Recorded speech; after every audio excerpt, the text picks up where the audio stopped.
Amanhã nós teremos a nossa formatura. O pastor Igor daqui a pouquinho vai dar mais alguns recados, alguns avisos. Mas eu queria que você, nessa hora, você fechasse os seus olhos. Nós vamos ouvir uma canção. Nesse momento nós estaremos terminando o último pilar do caráter de Jesus. Eu queria tocar essa canção e queria que nós orássemos em cima dela. Amém?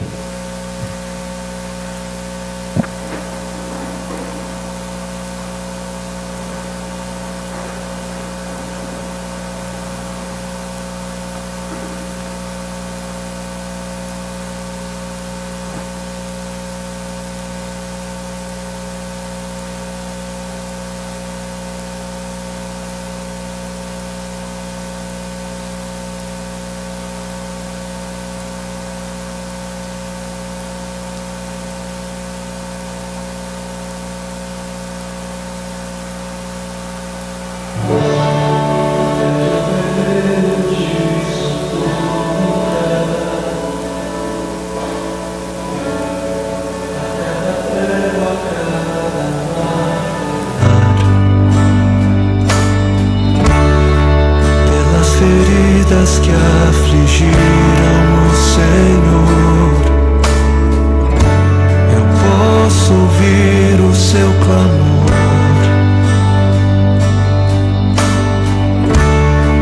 Pai, eu desejo que eles sejam em mim, para que vejam tua glória.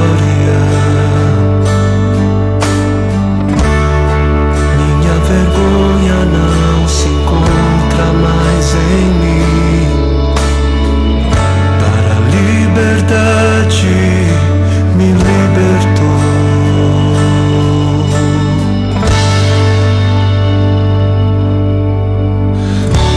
Fez um caminho pra mim, por onde eu não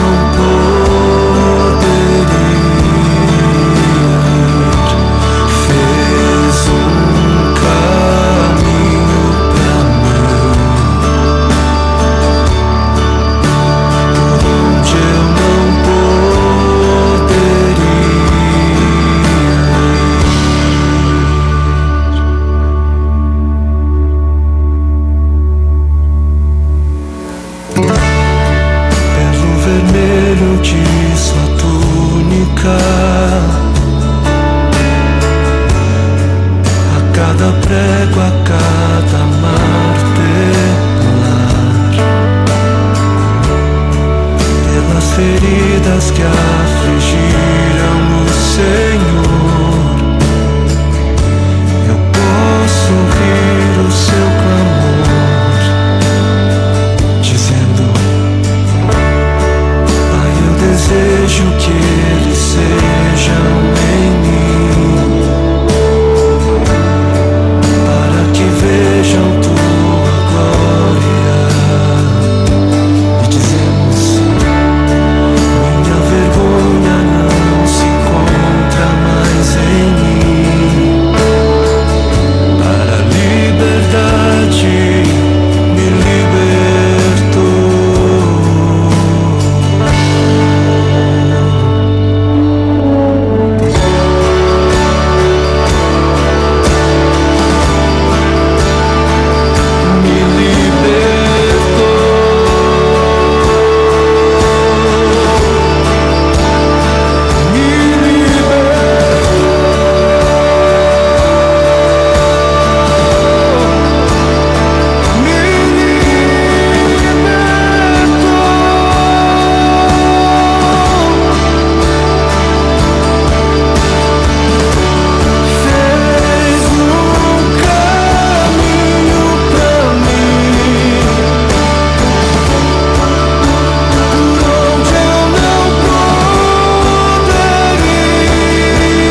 Amém.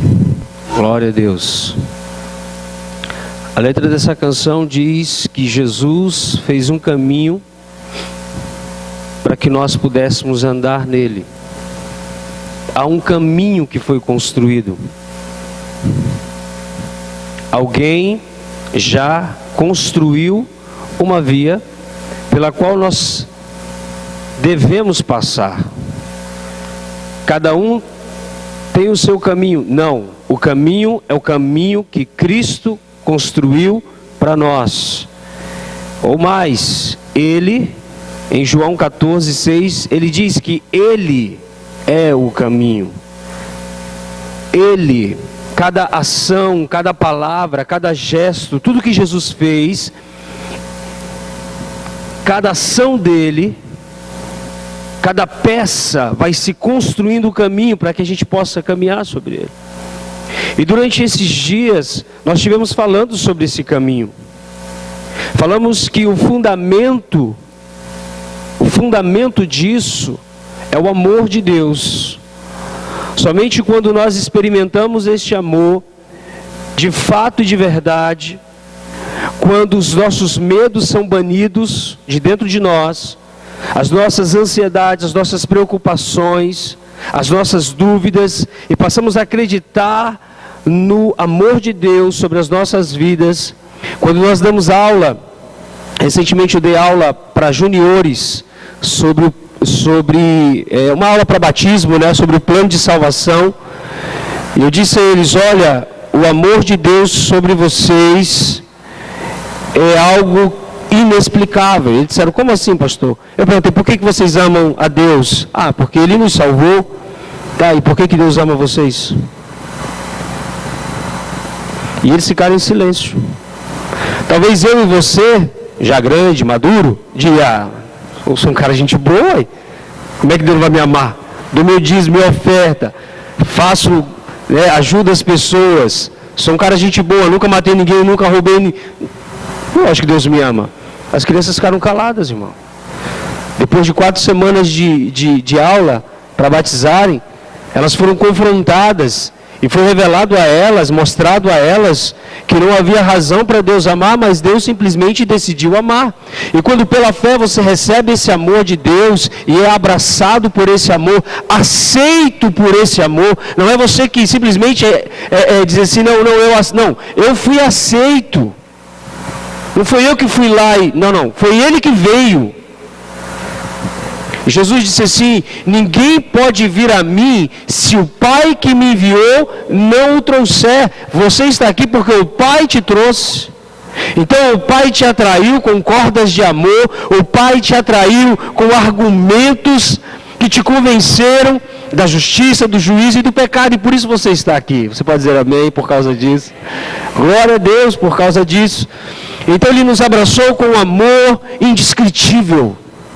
Um amor maravilhoso, que mexeu conosco, que mexeu com a nossa estrutura, que nos abalou. E uma vez recebido, de fato, esse amor, somos capazes de doar este amor. Talvez a maior evidência de que eu recebi esse amor é que eu estou doando este amor. O contrário também é verdadeiro. A evidência de que eu não recebi é o fato de eu não conseguir doar amor às pessoas. Por isso a importância desse fundamento estar construído.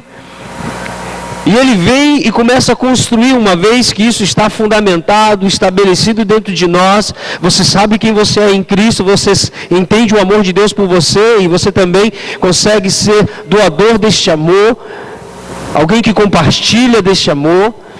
Então ele começa a estabelecer 7 colunas. Vamos lá. Santidade. Não, repita comigo. Santidade, verdade, justiça, fidelidade, bondade, serviço e integridade. Nessa última aula nós vamos estar falando sobre integridade. Mas antes que a gente comece a entrar sobre essa aula, eu preciso fazer algo. Esses dias Deus me relembrou essa canção, e eu ouvindo essa canção, Ele falou, eu quero que você faça isso. Eu quero que você abra a sua Bíblia, nós vamos ler alguns textos. Eu quero que você abra a sua Bíblia na carta aos Colossenses, no capítulo 1.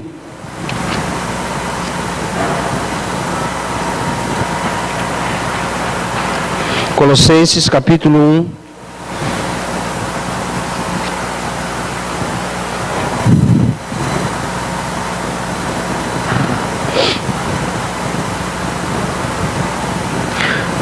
Amém? Colossenses capítulo 1, vamos ler alguns versículos. A partir do verso 12. Dando graças ao Pai que nos fez idôneos para participar da herança dos santos na luz, o qual nos tirou da potestade das trevas e nos transportou para o reino do Filho do seu amor, em quem temos a redenção pelo seu sangue, a saber, a remissão pelos pecados, o qual, falando de Jesus, é a imagem do Deus invisível, o primogênito de toda a criação. Olha para mim, antes que eu continue a leitura, a partir do verso 15 em diante, ele vai estar falando de Jesus.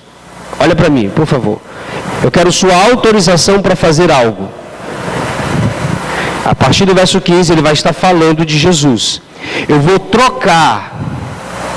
trocar todas as vezes que estiver ele ou nele, eu vou trocar pelo nome de Jesus. Você me autoriza a fazer isso?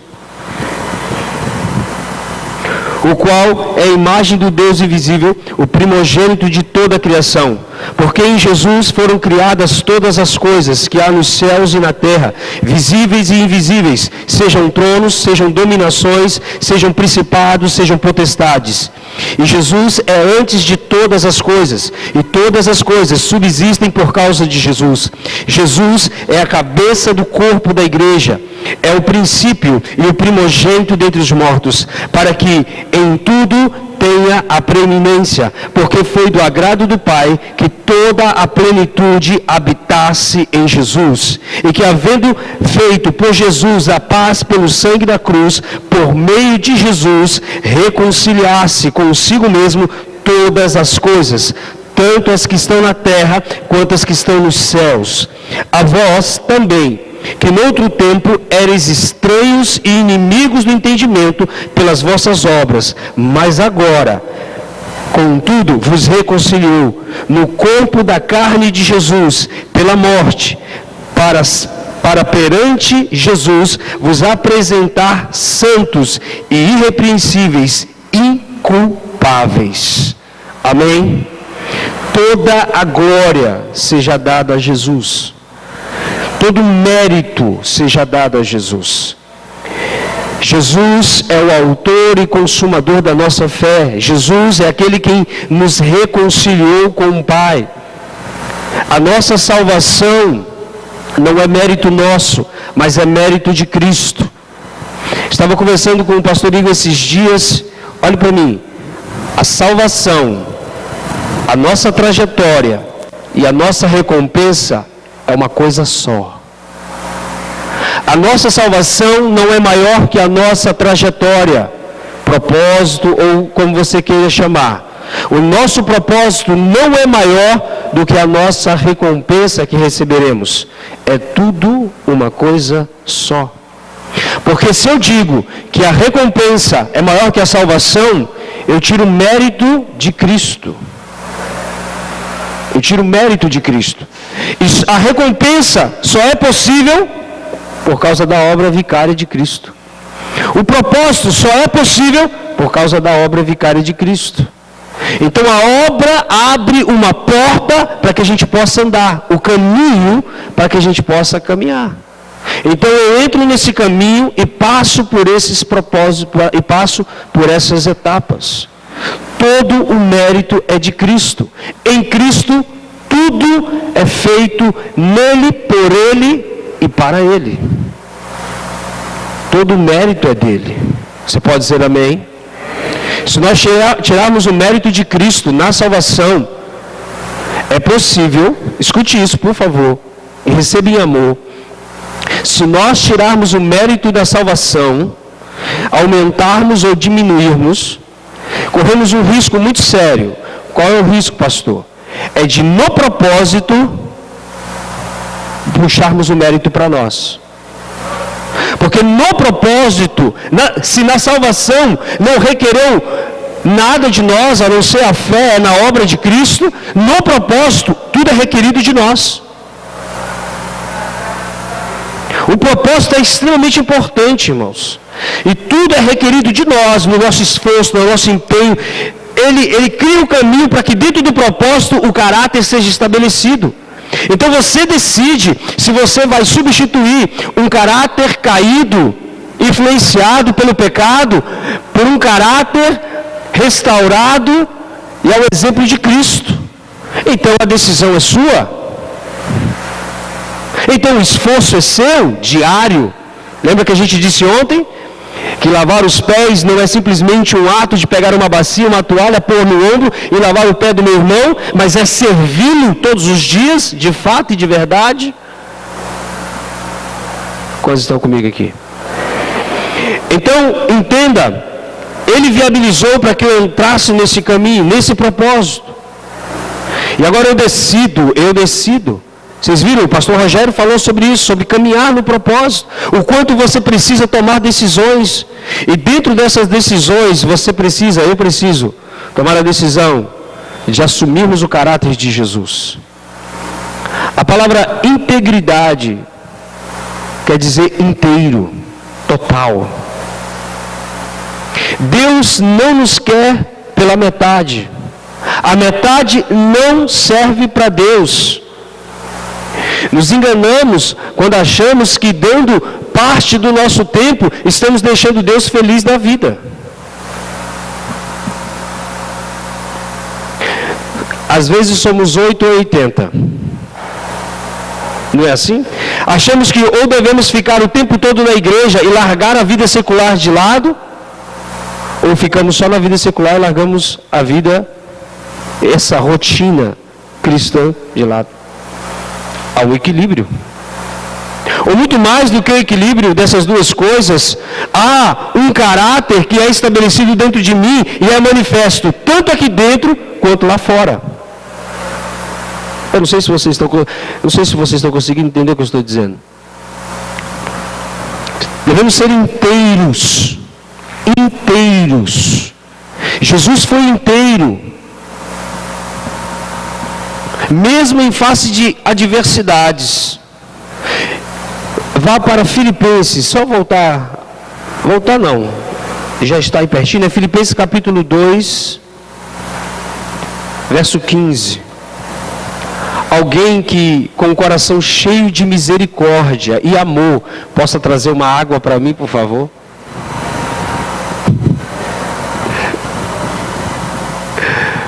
Glória a Deus. Com tamanho constrangimento, quem é que não vai buscar, né? Não, Filipenses, capítulo 2, verso 15. Para que sejais irrepreensíveis e sinceros, filhos de Deus, inculpáveis, no meio de uma geração corrompida e perversa, entre a qual resplandeceis como astros ou como luzeiros no mundo. Abra também para Mateus capítulo 5, verso 45. Mateus capítulo 5, verso 45.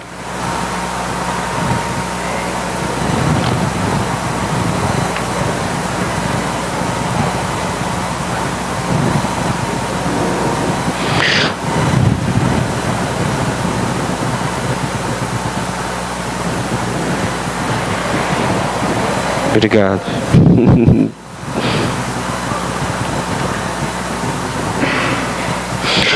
Porque faz que o sol se levante sobre maus e bons, e a chuva desça sobre justos e injustos. O mesmo sol que ilumina, lembra?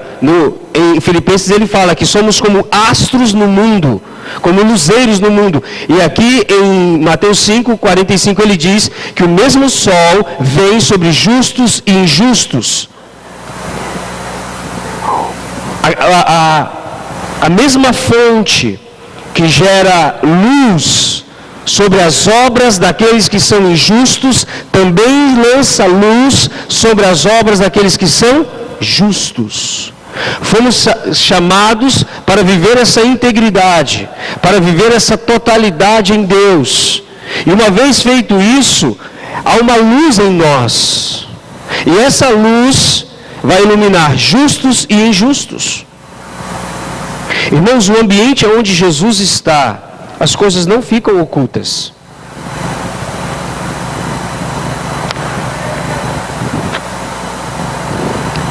O ambiente que Jesus está, as coisas vêm à luz, as motivações vêm à luz. A gente não sabe o que passa no coração do fulano. Quando Jesus chega no ambiente, meu irmão, o fulano expõe o coração. Seja pelas adversidades, seja pelas tentações. O sincero, no meio da provação, continua sincero. No meio da luta, das adversidades. Apocalipse diz que o sujo, suje-se mais. E o limpo, limpe-se mais. Outro texto, na 1 de Pedro 2,12. Primeira carta de Pedro 2,12.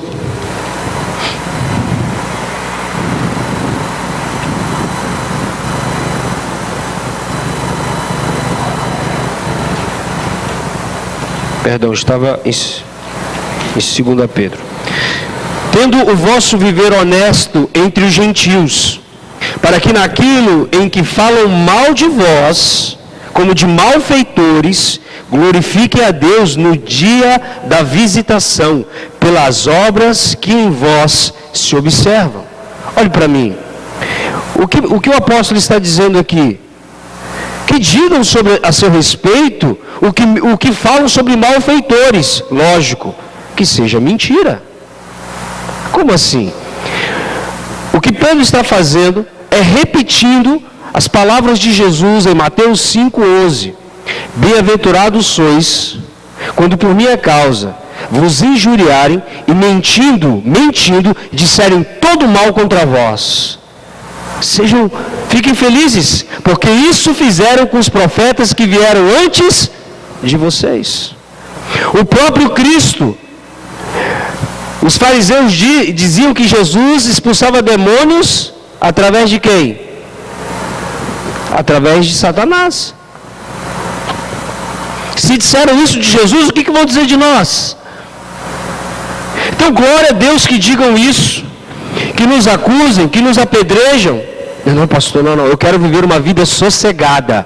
Meu irmão, todos aqueles que querem viver piedosamente em Cristo Jesus vão padecer perseguição. Se não houver nenhum tipo de perseguição sobre nós, precisamos rever o evangelho que estamos vivendo. O evangelho que o Brasil está vivendo hoje, estava conversando com o irmão agora, sobre a questão da apostasia. O evangelho que nós estamos vivendo hoje, nos mostra claramente a apostasia. Porque o ímpio nos aceita, o ímpio quer ouvir as nossas músicas, não quer sair da sua impiedade, não quer sair do seu pecado. A Som Livre quer os nossos músicos. O que vão querer também? Também querem os nossos pregadores, vão querer os nossos templos, vão querer tudo. E uma igreja totalmente corrompida dará a eles tudo isso. Uma igreja guardada em Cristo não fará isso. Mesmo que ela seja caluniada, ela permanecerá.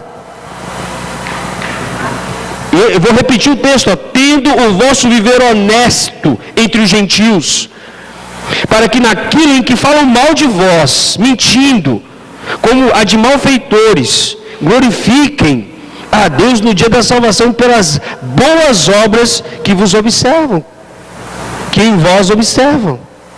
O que eu tenho para dizer sobre essa pessoa? Não tem nada para dizer sobre ela. O que os fariseus tinham para dizer sobre Estevão? Nada. E inventaram mentiras sobre ele, calúnias sobre ele. Irmãos, que recompensa que Estevão recebeu. Quando Estevão estava morrendo, a Bíblia diz que ele olhou e viu os céus abertos. E ele viu o que, irmãos? Vocês lembram? Ele viu Jesus como? Em pé. Uau! Vem, Estevão, eu vou te receber. Eu pessoalmente vou te receber. Valeu a pena, meus irmãos, ser apedrejado, ser caluniado, valeu a pena tudo isso. Mas só pode ver isso quem decide ser inteiro diante de Deus. Mais um texto, Mateus capítulo 5, verso 16. Esse bem conhecido de nós. Mateus, Evangelho de Mateus, capítulo 5, verso 16. Assim resplandeça a vossa luz diante dos homens, para que vejam as vossas boas obras e glorifiquem ao vosso Pai que está nos... Para que vejam, que resplandeça a vossa luz diante dos homens. Há uma luz, irmãos, que procede de dentro de nós, não é nossa. Não é nossa. Essa luz é de Deus. Essa luz reflete do caráter de Jesus dentro de nós. Essa luz não pertence, não é nossa, é dele. Como foi dito, o mérito é dele. Só que eu preciso esforçar-me para que essa luz seja liberada. Isso é, para que toda treva seja dissipada da minha vida. Último texto, Lucas capítulo 19, verso 44. Lucas 19,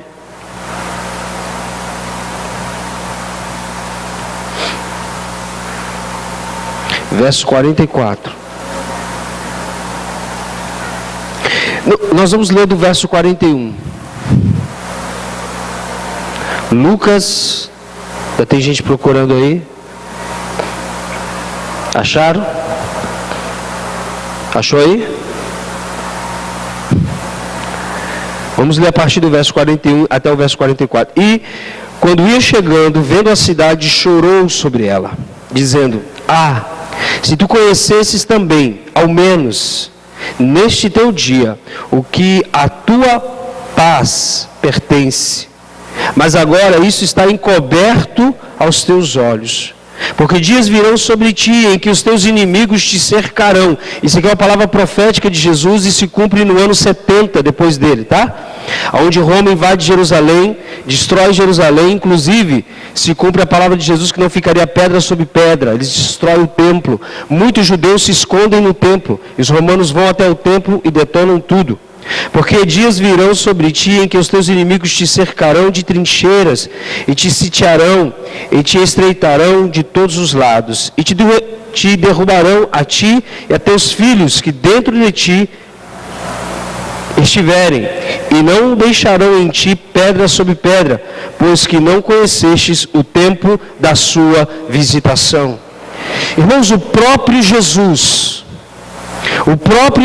estava lá.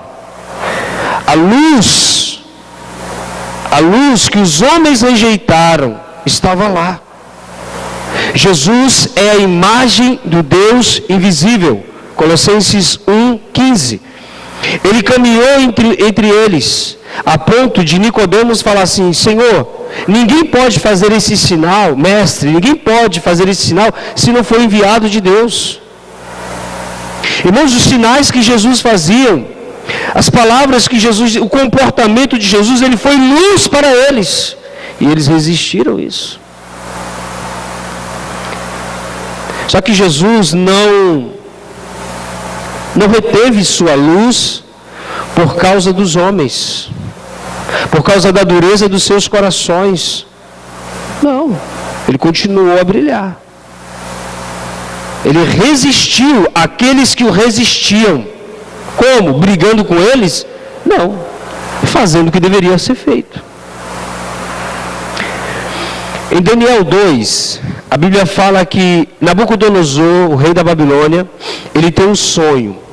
E ele vê uma estátua enorme, a cabeça de ouro, o peito e os braços, os ombros e os braços de prata, né? O ventre de bronze, as pernas de ferro e os pés ferro e barro.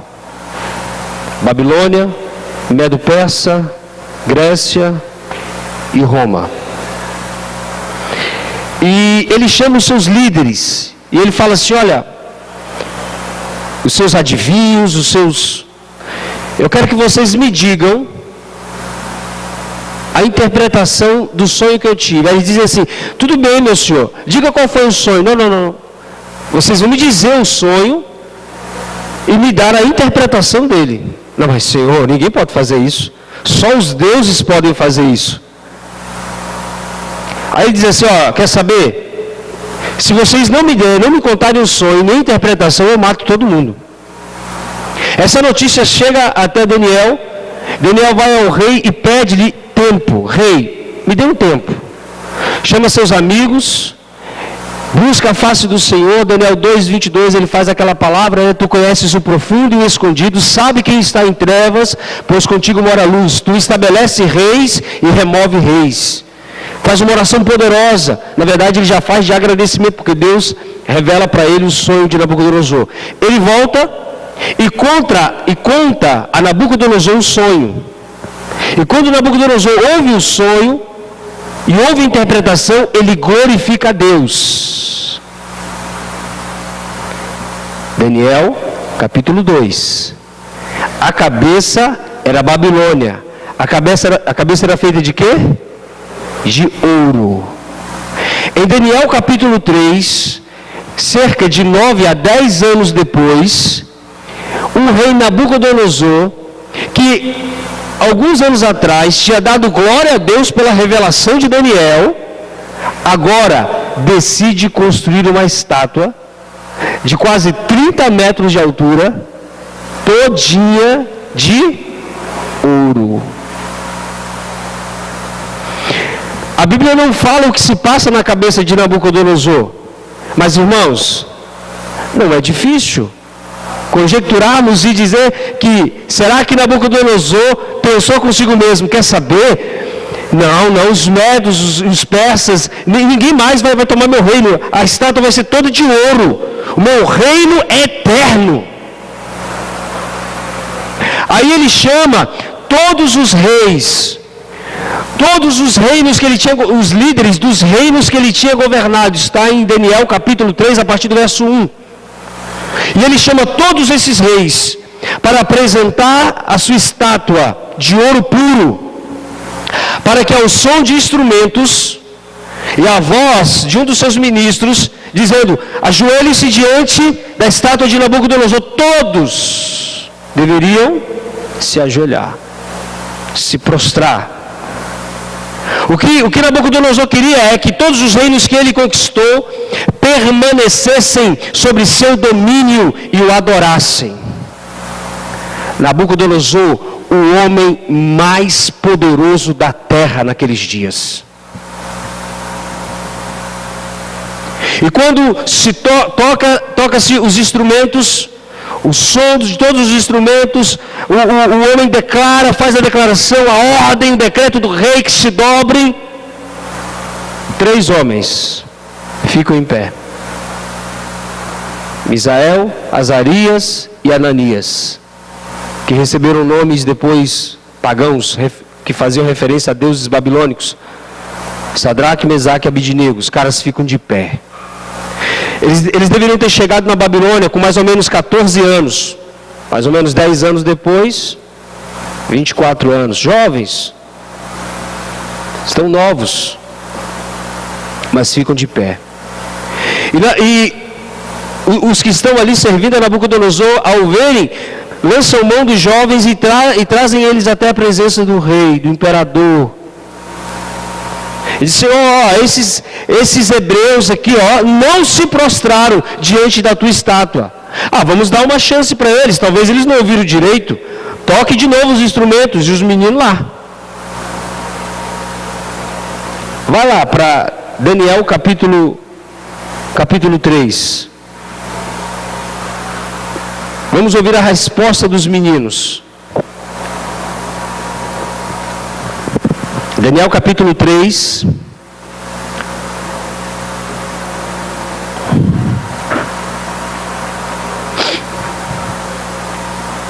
Os meninos têm a oportunidade de se dobrar. O que eles fazem? Olha para mim aqui. Por que eles não se dobraram? A pastora Glaucia ministrou uma aula aqui, irmãos. Eu acho que a pastora Karine também falou sobre o decálogo.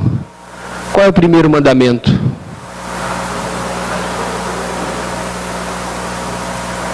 Adorarás o Senhor teu Deus de todo o teu coração, de toda a tua alma, de todo o teu entendimento.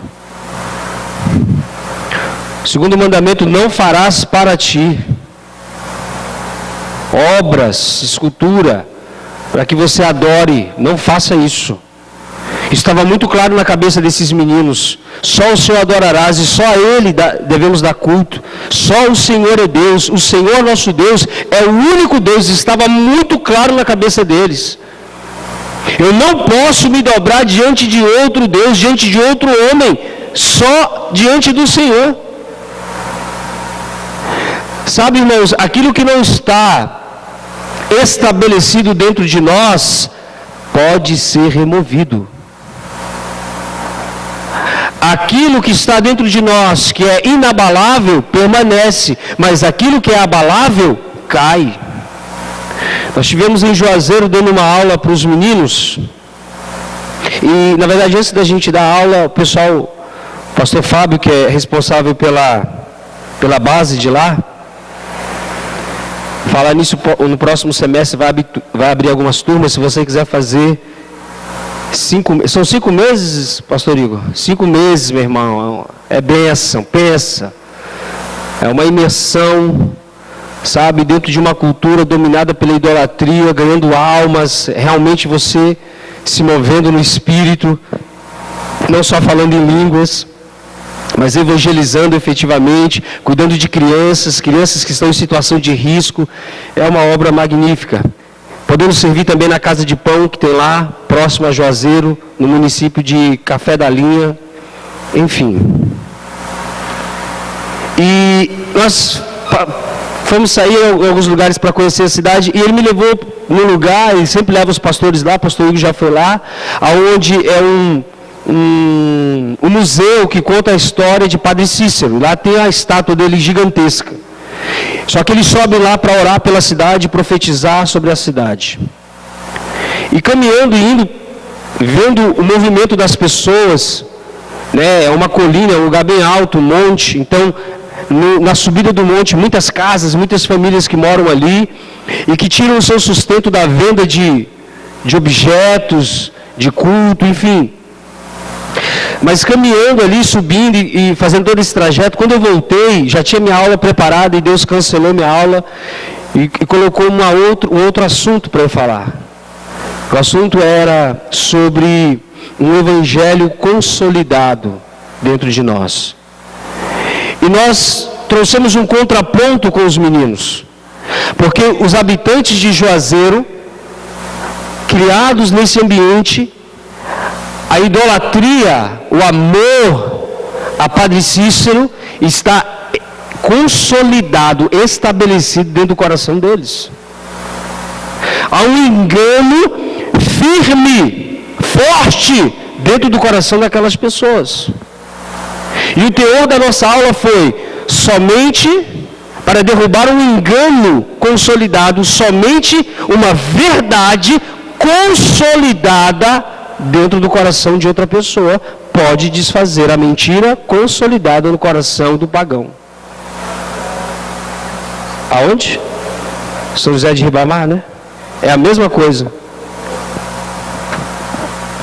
Se não estiver construído, estabelecido dentro de nós, consolidado, meu irmão, não vai não, porque é capaz dele te converter à adoração a Padre Cícero. Porque ele vai dar os testemunhos. Olha o que Padinho Padre Cícero fez na minha vida. Não, meu Padinho Padre Cícero, meu libertador, meu salvador. Portanto, se Jesus não é o seu salvador de fato, o seu libertador, meu irmão, você vai tomar taca lá. Dentro do coração desses meninos estava consolidado essas verdades, que o Senhor nosso Deus é o único Deus.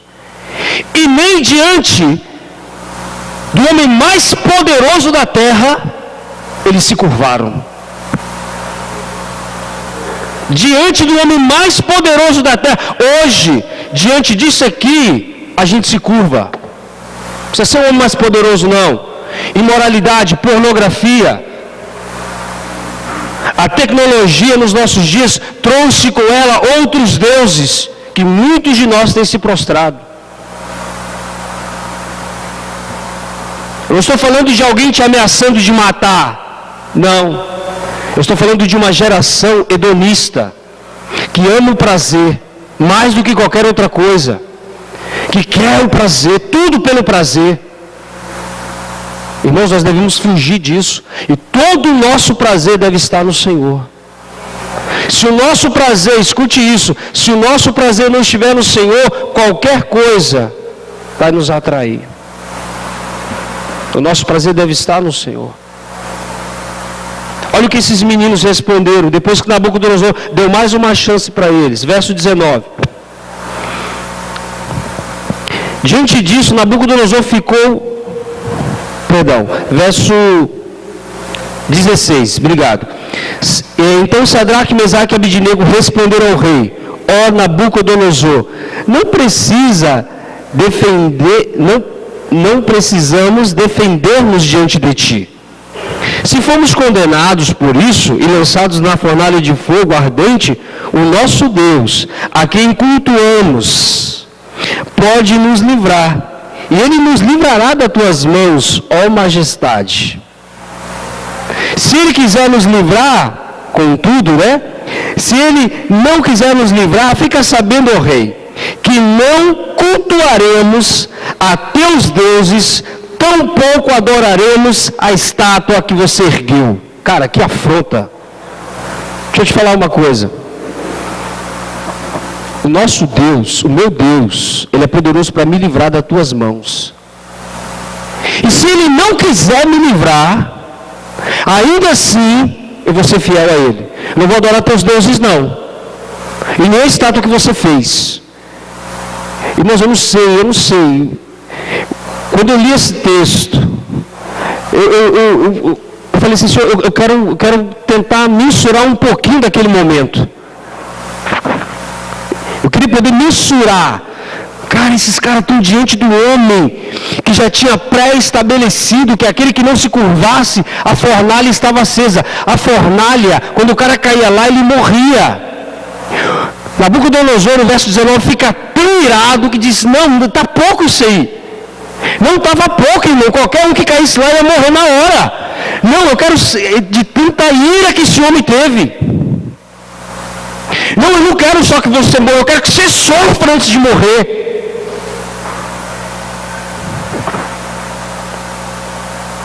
Uma vez nós estávamos num propósito de oração de 6 horas. Era o mês todo lá na base. E o pastor José dividiu em alguns grupos. E o nosso grupo nós oramos juntos durante 6 meses. Nos últimos dias que nós estávamos terminando a oração, uma das pastoras virou e falou assim: pessoal, esses dias o Senhor tem me incomodado a orarmos pela Síria. Isso já faz um bom tempo. Vamos orar pela Síria. E nós entramos numa profunda intercessão pela Síria. E quando nós estávamos nesse momento, irmãos, o testemunho foi coletivo. Nós sentimos de fato que a presença de Jesus estava ali.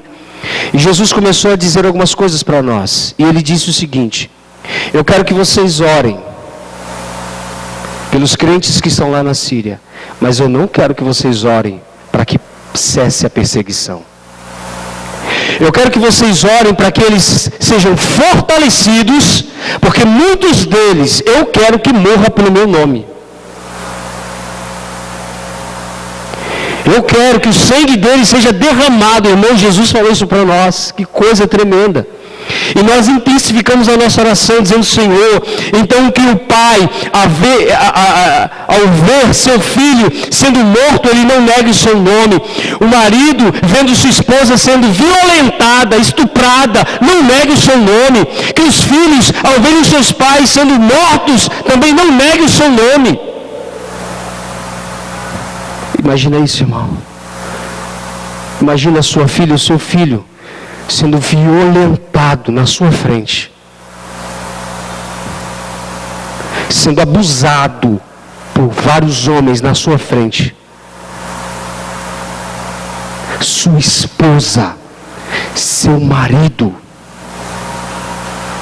E sabe o que Jesus pediu para nós? Que nós orássemos para que Ele desse força para esses homens, para que eles não negassem o nome de Jesus. A nossa oração foi, Senhor, que eles sejam íntegros, assim como esses jovens foram íntegros. Quer saber, rei? Se o Senhor quiser matar a gente, pode matar, mas a gente não vai se dobrar, não. Está estabelecido, rei é mais forte do que a gente. Nós aprendemos que diante de nenhum outro Deus nós devemos nos dobrar. Então deixa eu dizer uma coisa para o Senhor. Não adianta o Senhor pedir, não adianta o Senhor mandar. Nós estamos decididos. Ah, é? Vocês estão é a última palavra de vocês, então joga eles lá. O rei ficou tão endemoniado, mas tão endemoniado, que ele pegou seus melhores soldados. Olha que burrice. Pegou seus melhores soldados. Vamos continuar a leitura aí, ó. Verso 19. Diante disso, Nabucodonosor ficou tão enfurecido que seu rosto transfigurou-se de ódio e deu ordem expressa para que a fornalha fosse aquecida 7 vezes mais do que de costume. E ordenou alguns guerreiros do seu exército que amarrassem. Imagine isso, o cara pega, cadê os caras mais sanguinários? Traz eles aqui. E esses caras que pegaram Sadraque, Mesaque e Abednego e jogaram lá na fornalha, alguns deles morreram. Olha que idiotice, irmão. O ódio nos cega. Não deixe o ódio ganhar espaço no seu coração. Lute contra isso. Lance mão do amor de Deus. Pastor, isso é fácil, né? Não, é difícil. E vai ter dia que você não vai conseguir, você vai dar lugar à sua carne. E o meu conselho para ti é: levante-se, peça perdão a Deus, peça perdão a quem você feriu e continue. Não desista, não pare. Mesmo que você erre, mesmo que você machuque pessoas, vá até elas, peça perdão, levante-se e siga adiante. Não faça como fez Nabucodonosor, cego de ódio. Cego de ódio, manda matar os meninos. Você conhece a história. Eu conheço a história. Depois de serem lançados, amarrados pés e mãos, lançados ali, o próprio rei tem uma visão. Não foi outra pessoa que teve essa visão. E ninguém precisou interpretar a visão do rei, era claro. Nos jogamos na fornalha, 3 homens. Como estou vendo 4? E o quarto é semelhante ao Filho dos Deuses. E depois de tudo aquilo, eles são retirados de lá. Suas vestes não foram queimadas, nem cheiro de fogo tem, seus cabelos também não, somente as cordas das mãos foram queimadas. Eles ficaram livres. O próprio Jesus estava com eles naquela fornalha. Irmãos, seremos provados. Os dias que estão vindo são dias difíceis. Os dias que estão vindo sobre a nossa nação, e eu digo não só sobre a nossa nação, mas sobre o mundo, são dias difíceis. Seremos provados. Entraremos numa fornalha talvez mais quente que a fornalha de Sadraque, Mesaque e Abednego. Talvez os dias que virão, a fornalha seja acesa 70 vezes 7 mais. E só vai suportar aqueles que decidiram no seu coração andar em integridade, a serem íntegros, inteiros diante de Jesus, inteiros em santidade, inteiros em verdade, inteiros em justiça, inteiros em bondade, inteiros em fidelidade, inteiros em serviço. Percebe que todos esses pilares estão conectados, não só conectados no amor, mas entre eles. Essa é a tal perfeição que o próprio Deus disse a Abraão em Gênesis 17: anda na minha presença e ser perfeito. Vem andar comigo, vem caminhar comigo. Paulo, escrevendo aos Romanos, no capítulo 8, o que ele diz? Nenhuma condenação há para os que estão em Cristo Jesus, que não andam segundo a carne, mas eles andam segundo o Espírito. Esse é o nosso desafio, pessoal. Dias intensos vão vir, dias difíceis vão vir, que vão requerer de nós a mesma postura que houve nesses homens. Agora, será que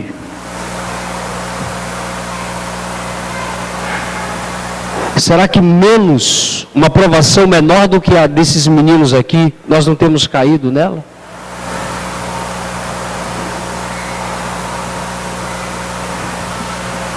Observe sua vida. Vou observar a minha. Será que a raiva, o ressentimento, a amargura, o ódio não tem tomado espaço nas nossas vidas? A inveja não tem tomado o espírito faccioso, contencioso, não tem tomado espaço em nós? Nós vamos ouvir essa canção de novo. E essa é a minha última aula com vocês. Dá o play não, espera um pouquinho aí.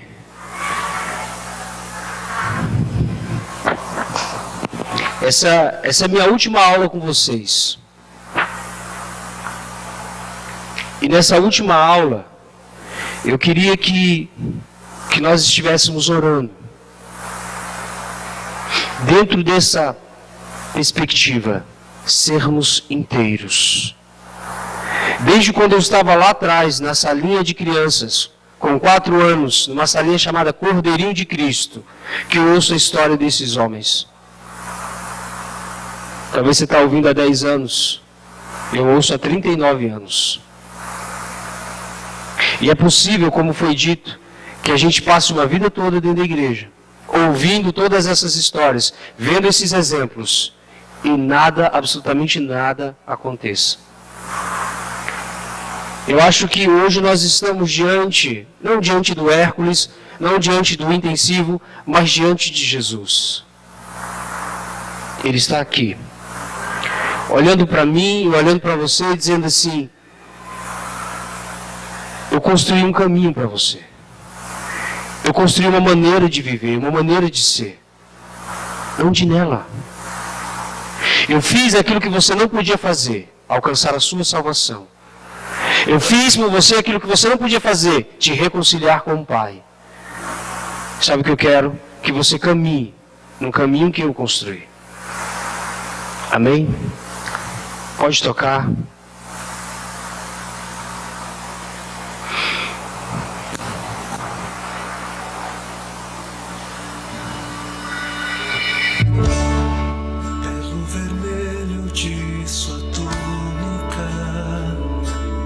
É pela obra dele.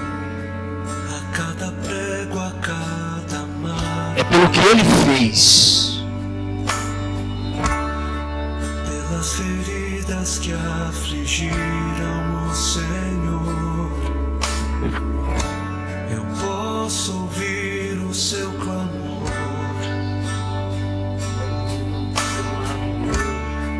Pai, eu desejo que eles sejam em mim, para que vejam tua glória.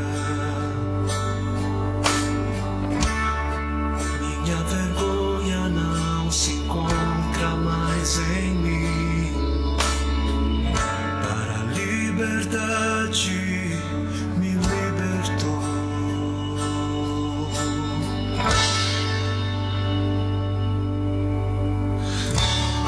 Fez caminho pra mim, Já está feito o caminho. por onde eu não posso Oh Deus. ir. Fez caminho pra mim, Se coloca de pé, por favor. onde eu não poderia. Continue nesse espírito de oração.